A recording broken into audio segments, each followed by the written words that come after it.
All right. Good evening. We're starting tonight Maseches Eruvin Daf Ayin Gimel, and we're beginning at a fresh Mishnah toward the bottom of Ayin Beis Amud Beis. Michael, you asked this question yesterday, actually, about kind of like how do relationships basically work with people, and therefore the eruvs or the shitufei muvos between them. And in fact, that is what we're going to be discussing tonight. And as the Mishnah opens here, let's get started. Ha'achin shahayu ochlen al shulchan avihem. There were brothers, and they would eat the meals at their parents' house, at their father's house, the yeshenim bivatehem. But when they slept, they went home. Now, this already gives us an indicator of the direction of today, which is, what is the ikar in regards to eruvei chatzeros? Do we say the ikar is where you sleep or where you eat? Where is your kvius in effect when you live in one place and eat in another? Right? What? You have Shabbos guests, they come on over. Right. And then they go home. Correct. I'll expand this because this is where a lot of the Meforshim get these discussions from about, for example, lighting candles on Friday night. Do we say that the koveya is that you sleep there? Or do we say the koveya is that you eat there? One of the most practical nafkaminas is in a hotel where they say, we don't want to take up table space in the dining room, and you can't light in your hotel room, so you light in the hallway. So many poskim hold that that's a bracha levatala because it's not makom lina and it's not makom achila. It's a zero. It's like lighting a candle stam in the middle of nowhere. You can't make a bracha on that, according to many poskim. You're not allowed to do that. So a lot of that will hinge on this chakira, and this is going to be a lot of today's Gemara up until the next Mishnah, which is at the bottom of Ayin Gimel Amud Aleph, which is which one do we follow? Is it the fact that they're ochel al shulchan avim, your achila is in the house of the father, or your yashin bivateim, that you're sleeping in your own home around the corner? Which one is it? So then the Gemara continues, the Mishnah continues, tzrichen eruv l'kol echad ve'echad. We see there that that each person needs their own individual eruv. What does that mean? That we follow sleep, seemingly. We follow the place that you sleep, because we yishenim bivatehen, they all ate at the same table. So if the achila was the goreim, then they should have had one eruv for everybody. The Mishnah says everyone had needed their own eruv. But haraya seems from the Mishnah, the Gemara will state this explicitly. It seems that we have to follow the yeshena, the sleeping, and therefore tzrichen eruv l'kol echad ve'echad. Third line of the Mishnah, bottom of Ayin Beis Amud Beis, says the Gemara, lefichach, therefore, im shachach echad mehem velo irev, if one of them forgot and they did not partake in the eruv, mevatel es reshuso, then he would have to be mevatel his reshus, so that the other people could then carry, so that he doesn't ruin the eruv for everyone. Fine. Mosai, what are the parameters of this case? Bisman shemolichin eruvan lemakom acher. This is all true when the eruv is elsewhere, but avalim haya eruv ba'etzalan, if the eruv was in the house of the father where they taka ate, o she'eni mahen diurim b'chatzer, or nobody else shared the chatzer except for those family members, einan tzrichen eruv la'arev. Then you wouldn't need an eruv at all. Forget about one for all. You don't need an eruv at all. They're all considered to be one unit. If they all shared a chatzer and the eruv was there in that chatzer, then you're good to go. Okay, end of the Mishnah. And the Gemara's initial inference, as we already discussed, is Shema Mina, Makom Lina Gorim, that the place where you sleep is what's going to generate the answer about whether or not you need an eruv. How so? Because we said they were eating by the father's table, but sleeping at home. And the Mishnah concluded everybody needs their own eruv, obviously following, as the Gemara says, Shema Mina, Makom Lina Gorim. Says the Gemara, no, you're not correct about that, because there's something that we're missing in our Mishnah, and that is what we have learned, we're going to learn right now, a memra, a statement in the name of Amar Rabbi Yehuda Marab, the Makable Pras Shanu. Now, I do this in my mom's house sometimes. I did this a couple weeks ago. Mom, do you have any extra chicken soup in the freezer? So you go into the Karesh basement, freezer, stacked dated with labels, with chicken soup upon split beef part, whatever, every soup you can imagine, all the meats, sometimes Jewel's a little difficult. So I go to the Kareshes. My mom is always, so that's Makable Pras Shanu. It doesn't mean they were eating at their parents' house. They were raiding the cabinets of their parents' house. So where was the achila happening? Back in their house. So therefore, the diuk that maybe it's happening because of the lina is not a raya, because they weren't actually eating shulchan shalavim. Take a look at the last Rashi on the page. They weren't really eating there. They just raided the cabinets and brought it home. So therefore, now our Mishnah is talking about a case where, yes, they stole the food from mom and dad's, but the achila and the lina, the eating and the sleeping, took place bevatim in their own homes. Therefore, the diuk, that's where the Gemara opens of Shema Mina Makom Lina Gorim, is not a raya. You can't bring a proof from here. Says the Gemara, opening with a brisa. Tanu Rabbanan, Mishi Yeshlo Beis Shar Achsadra Umir Peses Bechatzer Chavero. One of these types of outdoor gazebos and porches, these types of places. If I have this space that I have a partial ownership and it's in your yard, Hareze Eino Oser Alav. It's not a place where I live, happens to be in your yard. But the fact that I own that thing, that gazebo, doesn't mean that it's going to aser you from carrying there, even though it's my rishus to some degree. Continues the brisa. Beis hateven, if you have a place that stores grain, or this is actually straw. Beis habakar, beis ha'etzim, places for animals, places for wood. Ubeis ha'otz, or storage houses, hareze oser alav. Those things, taka, would cause for a problem of eruv if I owned that and it was in your property. Okay, that's all Tanakama. And then the contrasting shitas, Rabbi Yehuda Omer, he says, Eino oser, Elamakom dira bilvad. No, the only things that will interfere that I own in your yard, the only things that will interfere are places where people live. A makom dira, a place that people live. So it asks and then the Gemara tells the story. The Gemara, 4 lines from the bottom of Ayin Beis Mebez. Amar Rabbi Yehuda Ma'aseh ben Nafcha. There was a story of Ben Nafcha, one of the Tanaim. Shahayu lo chamesh chatzeros be'usha. He had 5 different courtyards in Usha. And a Shiloh was brought to the Chachamim, Amru, and they said, what about those places? Amru, Eino Oser Ela Beis Dir Bilvad. Like Rabbi Yehuda, the only time that there's going to be a problem, if I have a small piece of property that is in your yard, the only time that throws a wrench in your capacity to carry is if my place in your yard is a Makom Dira. Says the Gemara, Beis Dira Salka Daitach, I have to actually live there? Says the Gemara, no. Last line, Ela Ema Makom Dira. It's a place where there's like a bed. It's a place that people actually do live. A base bakar, nobody lives in a base bakar. That's not normal. It should at least have a house of some kind, some place, some living quarters. My Makom Dira. So now we're really getting to the depth of the lamdas, because we tried to prove from our Mishnah that it's makom lina and we failed. We couldn't prove it because we changed the case of our Mishnah to be makabel pras. So now what are the 2 deepest shitas of this idea? My makom dira, Rav Amar makom pita, the place where you eat bread.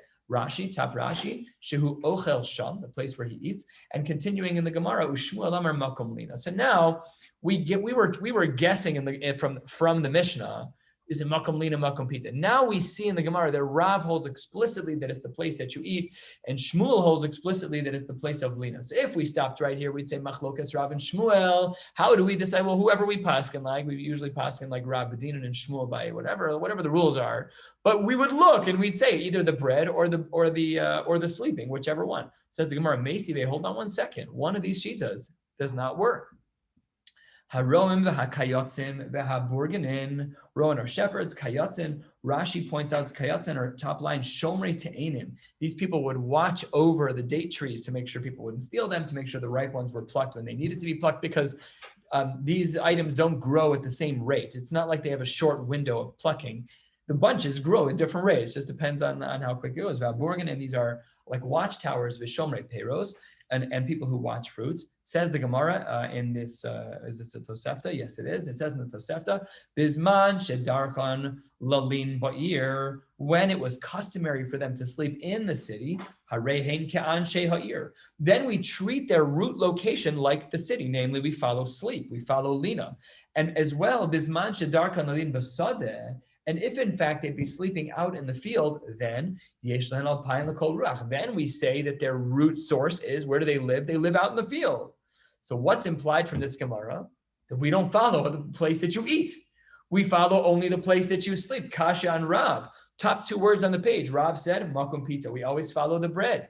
We always follow where you eat. Yeah, this brisa seems very clearly to be in support of Shmuel's shita.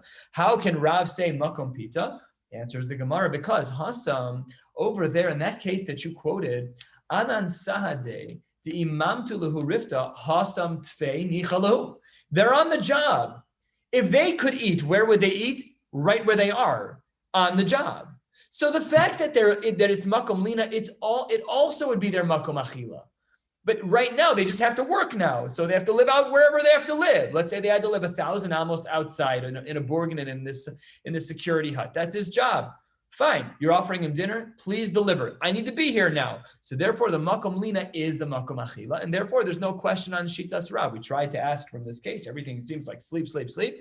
The answer is no, because that place where we say that we follow sleep is also the place that you would eat had you been offered food. So again, not a proof. We remain with two equal shitas, that of Rab, who says we follow the bread, and that of Shmuel, who says that we follow sleep. And in fact, this is woven into the poskim, because when we talk about lighting candles on Shabbos L'Dugma, when we talk about that, we use one of the two. So let's say, for example, you're scared to have your candles left lit in your house.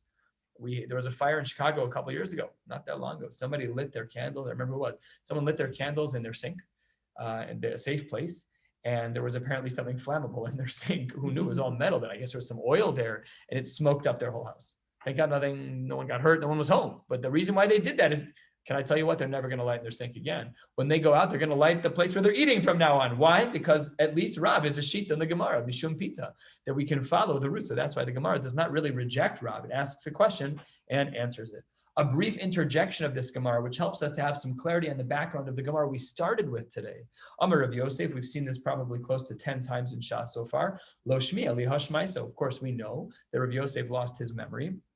And he's like, I don't know what you're talking about. Makom Pita, Makom Lina. I have no idea what all of this is about. So says the Gemara, Amar le Abaye. Abaye was always the one to be the mensch to remind his Rebbe that we actually learned this. Amar le Abaye, Rebbe, at Amras Nehalan. Rav Yosef, you're the one who taught this to us. The Aha Amras Nehalan. Where did we learn about this idea of Makom Lina and Makom Pita? We learned about it on our Mishnah. Ha'achin, we're on Ayin Gimel Lamed Aleph, 8 lines down. Ha'achin shayu ochlin al shulchan avim v'yishen b'batein. They're eating. We saw that we're going to translate like we did initially when we started learning, that they're eating actually at the table. Havamina, they're eating at the table and sleeping at home. What did we say in our Mishnah? Tzrichin eruv l'kol echad ve'echad. There we said, seemingly we follow sleep, and that wherever they sleep, that everybody needs their own eruv. Ve'amrinan lach shma mina makom lina gorin. And Rebbe, you taught us in Shir that it implied from the Mishnah that maybe Makom Lina is the core, is the root. And then says the Gemara, Ba'amr Slan Allah. And then Rebbe, Rav Yosef, you taught us something. What did you teach us? Amar Yehuda Marab b'Makabel Pras Shanu. You taught us the opening of this Gemara that if you look back right now at the beginning of the Gemara, Shma Mina Makom Lina Gorei Amar Yehuda Marab b'Makabel Pras Shanu. We learned that from Rav Yosef. He just forgot, but we learned it from him. So now here's the flow of events. Amar Yehuda Marab, a very early first, second century Amora, and he's not the one who he was the initial one to say it, but it was actually really brought in our Gemara by Rav Yosef, who forgot about it. Abaye reminded Rav Yosef, and then it was brought in the Gemara in the name of Rab in the opening of our Gemara. But really, all of this was just the unfortunate medical condition that Rav Yosef had endured, which was that he had lost his memory of some kind. And right now we're about a quarter of the way down Ayin Gimel Lamed Aleph. Let's continue. More iterations. Remember, the whole theme that we're going to be talking about today is what about bonded family members? So you have like siblings. We spoke about that. If they all have one chatzar, you don't even need an Eruv at all. It's all family. Now, we're not all blood related. So like if it happens to be that we all share the chatzar, we'd all need our own Eruv, or maybe one Eruv, depending on how we paskin. But to say that we're brothers, that's a halachic line in the sand. What about marriage? So it says the Gemara as follows, Tanar Avanan, I should say marriage and Avadim. We'll talk about both. A person who has 5 wives, Mikablos Pras Mi Ba'alehen, and they take food from their husbands. V'chamisha Avadim Mikablan Pras Mi Ba'alehen, and 5 slaves that also, 5 Avadim that also benefit from the food from their Rabbehen. So machlokes in the Tanaim as to whether or not we interact with these people as it relates to Eruv more closely or less closely. Big machlokes in the Tanaim. Check this out. Rabbi Yehuda ben Beseira matir ben nashim ve'oser be'avadim. He says that the women are considered one. The wives and the one husband are all one unit, one Eruv, right? However, the oser be'avadim, the avadim, different relationship, and therefore, no, not going to fly. But that's only the shita. That's not only, but that's the shita Rabbi Yehuda ben Beseira. In contrast, Rabbi Yehuda ben Bava matir be'avadim. He was lenient by the avadim. He says that the relationship of the avadim to the Baal were even stronger, and ve'oser b'nashim, and he was more strict by wives. Asks the Gemara quickly, Amar Rab, my time of the Rabbi Yehuda ben Bava. Why? You're married to them. Why would you treat them more distantly than you would avadim? Says the Gemara, because Avadim they do everything that their Baal tells them to do. Women are independent people. Says the Gemara, Dechsi Daniel Yisra Malka. He's at the Sha'ar, he's at the gates of the king. That's what an Eved does. You're at the gates of the king. So the Eved is more subservient than would be one's wife, as is normal, as is the case. And therefore, says the Gemara, Yehuda ben Bava reverses what would have been our initial logic to say that because the Avadim have a greater level of subservience, so therefore we treat them as one, and the wives would then have to be Ma'ariv if they lived in different homes in the Chatzir. That's a crazy idea. So that's the machlokas they have here. All right, let's keep going. Pshita ben Eitzel Aviv Kide Amra. That was the first sugya we spoke about. Fathers and sons, that's our Mishnah. Isha Eitzel Bala ve'eve Eitzel Rabo, that we saw was plukta to Rabbi Yehuda ben Beseir, Rabbi Yehuda ben Bava. Good. What about another relationship? What about the relationship of Talmud Eitzel Rabo? What about a student and his Rebbe? All right, you can see again, we're still testing the limits of what types of relationships generate oneness as it relates to Eruv. And we've spoken about a number of iterations, but it's just fascinating to consider that a Talmud is in the same sugya as a family member. This is a halachic thing, but it's a beautiful hashkafa thing. The Gemara is looking at a Talmud as part and parcel of the Rebbe. It's a beautiful idea. So that's the Gemara's question. Is Talmud Eitzel Rabo my halfway down? Ayin Gimel and Aleph. Says the Gemara, Tashma.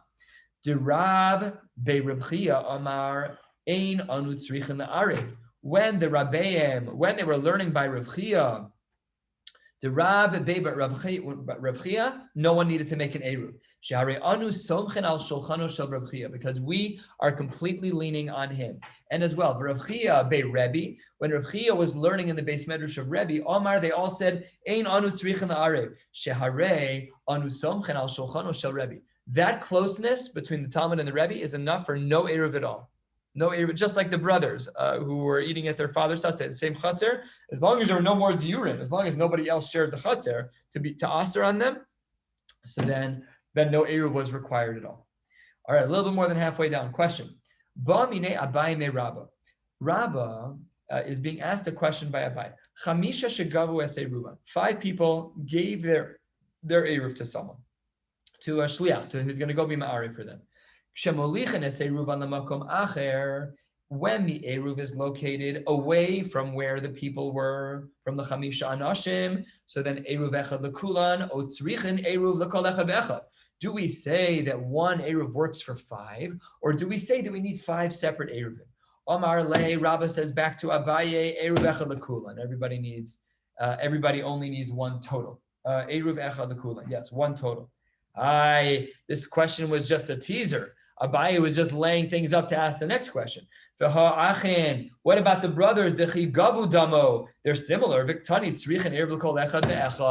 Why in our Mishnah says Abaye, when the brothers are not with the father, they're not really eating there, they're eating and sleeping elsewhere, they stole the food from the cabinet. There we said everyone needs an Eruv, but in this case of the Chamisha Shegavu, we didn't say everybody needs an Eruv, we said only one Eruv for everybody. Answers the Gemara, answers Rabba back to Abaye.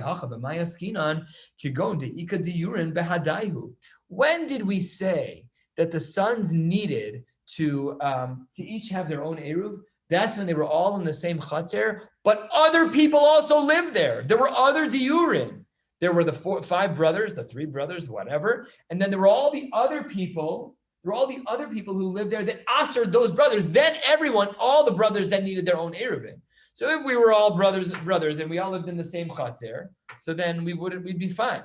But once there's anyone who lives there that isn't family, now all the halachos of Eruvin kick in from scratch, and then everyone would need their own Eruv. So that's how Rabbi answers. The case that you asked me from is a case where there were no diurim, and therefore no need to make anything special. The case of our Mishnah is where there were diurim.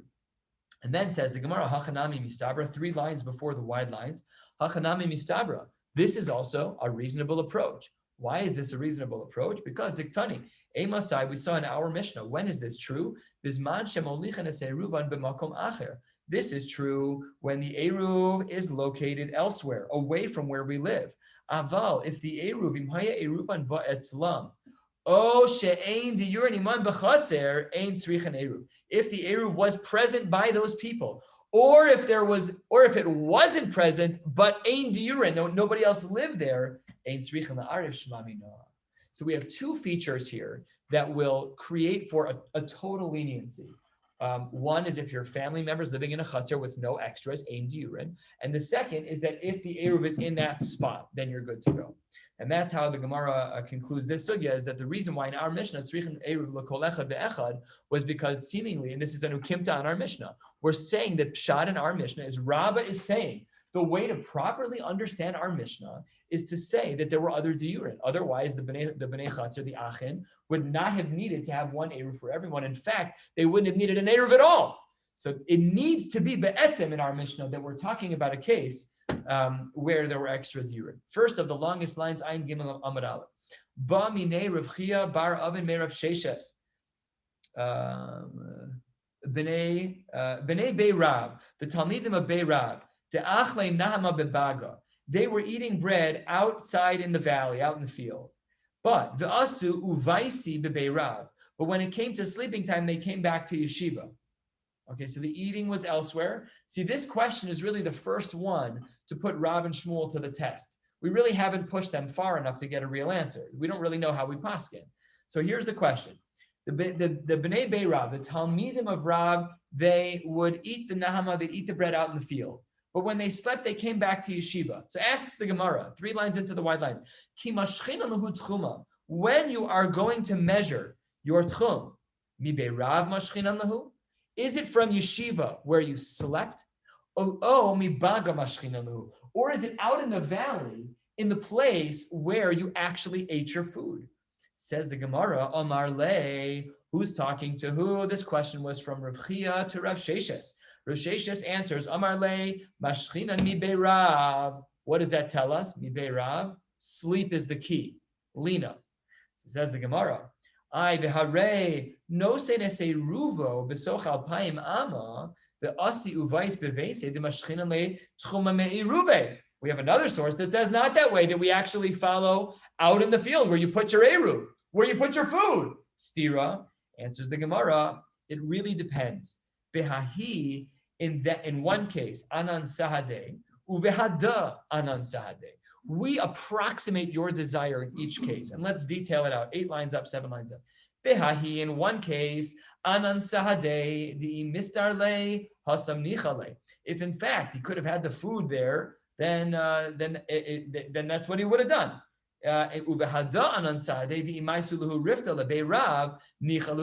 both cases, we basically say, we have to look and see what is your preference? What would you have really wanted? What are you doing? Remember the case we saw earlier. You're out in the field. We must follow out in the field where you're sleeping. No, if you could get the food there, you would. So really, we see that the answer is both like Rav and Shmuel. That what? It really depends. If I'm stuck in the field, it's not that the lina is ikr, it's that I'd rather have both there. And it's if I'm sleeping at home, who wants to go eat out in the park? I want to eat at home. So really, it seems to be that both are very viable answers. That brings us to Boi Rami Bar Chama, 6 lines from the bottom of the page, almost done with this Mishnah. This section on the Gemara on this first Mishnah of today. Boi Rami Bar Chama Mirav Chisda. Avu Bno. Harav v'talmido. When it comes to a father and son, when it comes to a Rebbe and a Talmud, we've already learned how close these relationships are, halachically speaking. However, let's ask about a few applications, a few diyunim that deal with these relationships. Ki rabim damo o ki yechidim damo. Do we look at them like a rabim or like a yachid? What does that mean? Take a look at Rashi just to the right, Dibur Hamaskil. Ha'avu bno harav v'talmido ki rabim damo. Le'inyan shtei chatzeros zo lifnei mizo. So do we treat them, if the two of them are the ones who have the 2 chatzeros, one next to the other that's in a cul-de-sac. The deepest chatzer in the cul-de-sac can only get out through the outside chatzer, and they live there. Do we consider them rabim, mekatzvim, that many people use it, and therefore they're one unit, or do we still separate them? Or tzrichen eruv o ein tzrichen eruv, a question we asked already. And mavui shelahen nitar v'lechi v'kore o ein nitar v'lechi v'kore. These are the 3 questions we're asking about the relationship of Avu Bno and Rav Talmido. Amar le, 4 lines from the bottom, Tani 2, how we learn this. Avu Bno harav Talmido bisman she'eni mohen diyurin, when nobody else is sharing that chatzer with them, when they're the only ones. They're one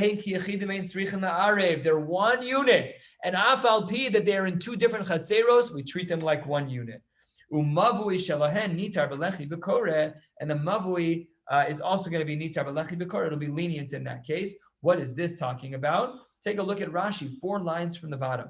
Dibur hamaschal nitar b'lechi b'kora. Rashi says, to kaimalon, we in general hold, ein mavui nitar b'lechi b'kora, ad shahayu batim uchtzeres psuchim l'socho. We don't normally allow it until they're open to one another. Where's the kula? Father, son, Rebbe, Talmud. You are considered one unit, which is, again, a very powerful and beautiful idea. And Sikum Advarim, we've learned a number of klalim. We've learned that you can basically spin it either way, whichever one makes more sense for you, wherever the ikar is. Is it the makom pita or the makom lina? Where's the makom dira as it relates to being kovea your eruv? And we learned about different applications of what ruins that, namely if there are diurin who in your intimate circle of family, or Rebbe Talmud, father, son, whatever it is, if other people live there, they ruin it, and then you need to have an eruv for all of them. A lot of different applications we've learned today, a couple of other questions along the way. But if I had to summarize the question that we've been trying to answer, it is, what are the parameters of relationships to one another as it relates to the world of needing an eruv between one another? That's really the scope of what we've been dealing with in this Mishnah. And let's look still further in the next Mishnah. 2 lines from the bottom, Ayin Gimel Amud Aleph. Chamesh chatzeres psuchos zo lezo upsuchos lamavui. There, if you look at the picture, I have a nice picture in Rashi here. All the chatzeres are open to each other, and they are open to a mavui as well. So that's case number 1. And now let's see how this plays out. Irvu bechatzeros velo nishtatfu b'mavui. You made your eruv bechatzeros, so you can go from chatzer to chatzer. However, velo nishtatfu b'mavui, you did not do your shitufei mavos. There we say mutar bechatzeros v'asur b'mavui. There we say that it's a mutar to carry within the chatzeros, but you can't go out into the mavui. You forgot to do your shituf muvos. This is case number 1 in the Mishnah. We're going to learn 4 cases and then analyze them. Case number 2, top of Daf Ayin Gimel Amud Bey's first words. The im nishtatfu b'mavui, and if in fact you did do shitufei muvos, then obviously mutar lekan, mutar kan v'kan. What we don't know here is this case an addition to the first case, where the first case was you did eruv chatzeros but not shitufei muvos? Are we now saying that you did both? Or is this a new case? We'll have to see in the Gemara. Case number 3, we'll call it for now. Irvu bechatzeros v'nishtatfu b'mavui. What if you did both? However, the shachach echad mibnei chatzer v'lo irev, and one person forgot. One person, so 10 people did it, one person forgot. You did both otherwise. You did your eruv chatzeros and shitufei mavos. What's the din? There we say mutarin kan v'kan. You can carry both in the chatzeros and in the mavui, no problem. Case number 4. There's a language that's missing here that is added in by the Hagos V'Tzionim, and it's proved from a Gemara that we're going to learn a little later on. And the language added with this little note here is shachach echad mibnei mavui. 3rd line after the words kan v'kan. Shachach echad mibnei mavui v'lo nishtatev. Let's say one person forgot to be mishtatev in the shitufei muvos. Mutarin bechatzeros v'aser b'mavui. But then you can only carry in the mavui, but not within the chatzer. Right? Because you're missing one of them. And there says the Gemara, Shehamavui lechatzeros kechatzer lebatim. We treat shitufei muvos with the same rule as we would chatzeros. Eruvin chatzeros is between houses and chatzeros. Shitufei muvos is between chatzeros and mavui. If you messed up, so you messed up. So that's why the Gemara says that in this case, that if a person was not mishtatev in the shituf muvos, that they cannot carry it. All right. Says the Gemara, looking back at case number 1. If you just flip back and look at case number 1, the case was where you did a Eruvin chatzeros, but not shitufei muvos. Okay? So if you did a Eruvin chatzeros and not shitufei muvos, asks the Gemara, line 6, money. That sounds like Rav Meir. Remember yesterday and the day before, we focused on this principle of Rav Meir, that if you did a Eruvin chatzeros, it's not automatic that you can then benefit from your Eruv chatzer to do shitufei muvos also. If you did a Eruvin chatzeros and forgot your shituf mavos, you're done for. You can only carry mibais the chatzer, but not into your mavui. So our Mishnah seems to reflect Rav Meir, because our Mishnah says you can only carry in the chatzer, but not in the mavui. Okay, Rav Meir, he amar ba'inan eruv uba'inan shituf. You need both, and one we say ein somchen. You can't just do one and then be lenient on the other. Well, if that's true, Ema Mitziyatza, when it says the next case, our seeming case number 2, the first words on this page, the Im Nishtatfu b'mavui mutar and kan v'kan, if you're saying that all you did was shituf muvos, and now you can carry kan v'kan, then says the Gemara, son l'Rabbanon, de amrina, de amre b'chara sagya. Well, that seems, if case number 2 is that all they did was shitufe muvos and not a ruvi chatzeros, and we see that it's kan the kan, that it's mutar to carry in both, well, now it's not Rav Meir anymore. Now that's the Rabbanan who say you only need either shituf muvos or a ruvi chatzeros. So that's what the Gemara says. Asan la Rabbanan de amre bechad asagya. What's the Gemara's question? Case number 1 is Rav Meir. Case number 2 is the Rabbanan. Get your act together. Who wrote this Mishnah? You gotta figure it out. So it says the Gemara as follows. No, halo kasha. Case number 2 is not a new case. Case number 2 is really part of 1. The im and if what we had wrong in the first case was corrected and nishtatfu nami kamar. So really, case 1 and 2 is like this. If you were me'arei be'eruv chatzeros and not be'eruv muvos, then the eruv is mutter and the mavui is then the chatzer is mutter and the mavui is aser. And if you did both, mutter kan, that's Rav Meir. Perfect. That's perfect Rav Meir. That works out great. Now, good. Let's see. Is that a chiddush at all? Is what the reason it's a chiddush is because it wasn't unreasonable to assume that what we called case 2, the top 5 words on this page, is that it could have been that they only did shitufei mavos. So then the chiddush is that you thought it was case 1 and case 2. No. Would anybody argue that you did both? No. No. Right? Leisman the public. That would have been a punt. Then we would have asked Pshita in the Gemara because that's an obvious case. For sure, that would be the case. It's very clear that case 1 without case 2 is Rav Meir. Mm-hmm. That's for sure. Because you can only carry from to the Chatzar, not to the Mavui. That's clear. And our initial understanding of case 2 is that you only did Shitufei Muvos. Then it's very clear that that's Rabbanan. So the Gemara didn't like that. So that's why the Gemara said case 1 and case 2 are really, they're adding, they're accumulative. So, and that's what case 2 is. And that's what the Gemara says. No, really, everything is still Rav Meir. But then asks the Gemara about 10 lines down, Ema Seifa, hold on 1 second. What was the next case? This is our case number 3, the last word on the first line, but it's also quoted here as well, 10 lines down. Ema Seifa, Irvu bechatzeros, if you did a ruvi chatzeros, v'nishtatfu b'mavui, and then the shachach echad mibnei chatzer v'lo irig mutarim mekan v'kan. Wait a minute, someone forgot to do an eruv. Is that Rav Meir? Rav Meir, you're going to allow that? Someone didn't make an eruv, you're going to say that they can carry? Hechidami. Idelo batil, if the person did not do bittul, the guy who forgot to do the eruv, if he forgot to do the bittul, amai mutarim, why would Rav Meir ever allow that? Elapshita, it must be the batil. Oh, but if it's batil, then I have another question for you. Ema Seifa. Look in the last case. What's the last case? Shachach echad mibnei mavui v'lo nishtatev. That if one person in shitufei muvos forgot, mutarim bechatzeros ve'asurim b'mavui. There we distinguish and say the guy who forgot is only allowed by the chatzeros and not by mavui. The debatil, if you're saying he did bittul, then on my asurim b'mavui should have been mutter. Why would it be asur there? Maybe you could argue that Rav Meir doesn't hold a bittul by mavui. Says that can't be. We have a mufurish brisa. So we see that Rav Meir does have bittul by brisa. So what do we see from this last case? Ela pshita de lo batil. And if it's true that the last case is a case of lo batil, umi de sefer lo batil, reisha nami lo batil. But then we have a big problem because that makes case number 3 impossible for Rav Meir. Because Rav Meir would then be saying that if a guy was shachach and did not do bittul, it's mutter. Rav Meir, he's the machmir one. That's not even close to possible. Says the Gemara, it's not true. Sorry, let me finish the question of the Gemara. Reisha, the Sefer Rav Meir. You're telling me case number 1 and 2. And case number 4 is Rav Meir, but case number 3 is the Rabbanan. Umitziyasa Rabbanan. Hey, come on, it doesn't work that way. It's too choppy. Cases 1, 2, and 4, Rav Meir in case, it doesn't work that way. So it says the Gemara, no. Halfway down 9 Gimel Amud Beis, a beautiful answer. Says the Gemara, no, come on. Kula Rav Meir. Really, this whole Mishnah, all of the cases in our Mishnah are Aliba de Rav Meir.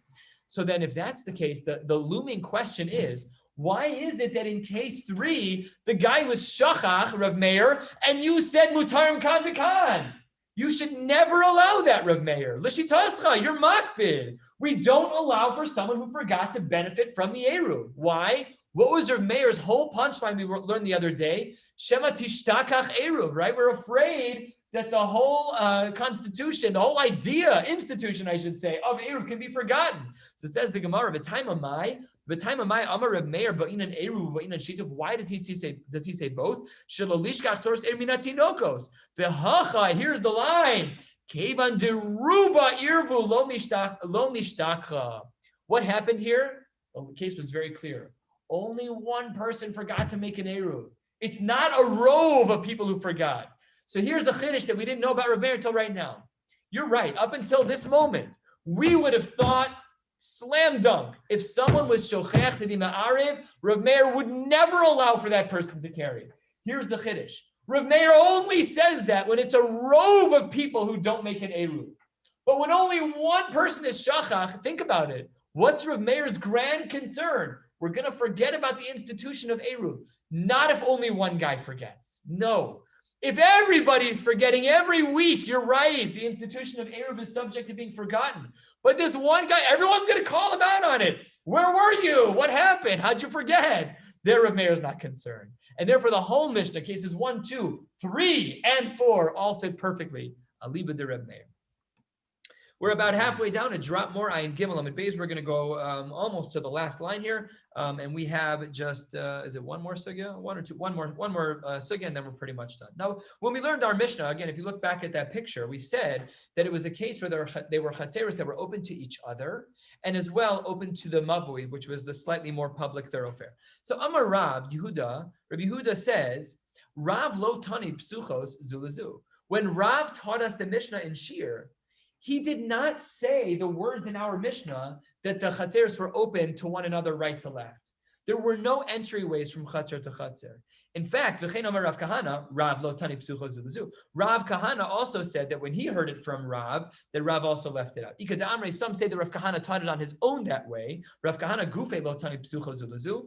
Either way, Rav or Rav Kahana, whoever the source was, they said that our Mishnah was in a case where the chatzeros were not open to one another. They were only open from each individual chatzer out into the mavui. Says the Gemara, Amar le Abai le Rav Yosef, again, in a time when Rav Yosef was healthy. Amar le Abai le Rav Yosef, 2/3 of the way down. My time of the Rav, de lo tani psucho zulazu. What was bugging Rav? Why did he have to change our Mishnah so that the chatzeros were not open to one another? Why is it that they could only have their access points to the mavui and not to each other? Says the Gemara, maybe kasavar kol shituf she'ein machniso umotzio derech psachim b'mavui lav shmei shituf.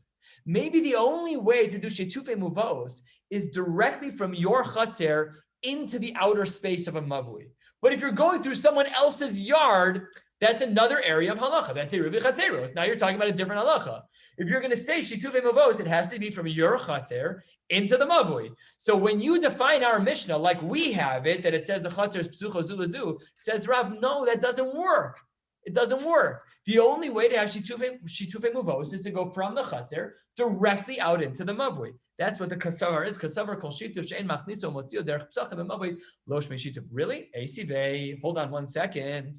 Balabayis shahya shutaf l'shcheinav. If there was a person who had partnerships with his neighbors, we learned about this a couple of blot ago in a Mishnah. So then we said, what you don't need to do anything. Why does that work? How does that work for shitufei muvos at all? What did he do? No, he went out. He actually took it out. And the same question again in another case. Ketzad mishtatfin b'mavui. And for this, we need Rashi to fill in the gaps here. What is ketzad mishtatfin b'mavui? Take a look at Rashi. Rashi, 1.5 inches below where we are. Dibur hamasil ketzad mishtatfin chule. Tiyuvta kamosi mimas nisan. This is a question that's being asked from a Mishnah. De parak chalom de la kaman. We'll see this in about 6 blot in a Mishnah. Diktani hasam. What does the Mishnah say there? Ketzad mishtatfin b'mavui. How do we do shitufei muvos? Listen to the language. Maniach es hachavis, you put a barrel down. The omer, and you verbally say, Hareze l'chol bnei mavui umezake lohen. Did you move it?